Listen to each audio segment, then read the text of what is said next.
இதை சிலர் கெஜரான்னு சொல்லுவாங்க, ஒரு ஊரில் ஒன்று சொல்லுவாங்க.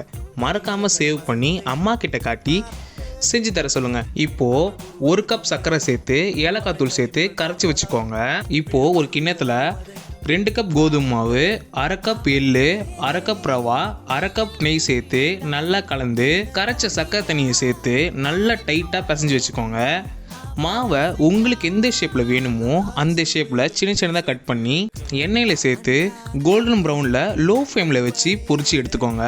அவ்வளோதான், நல்ல ஸ்வீட்டாக மொறுன்னு சின்னதாக கெஜரா ரெடிங்க.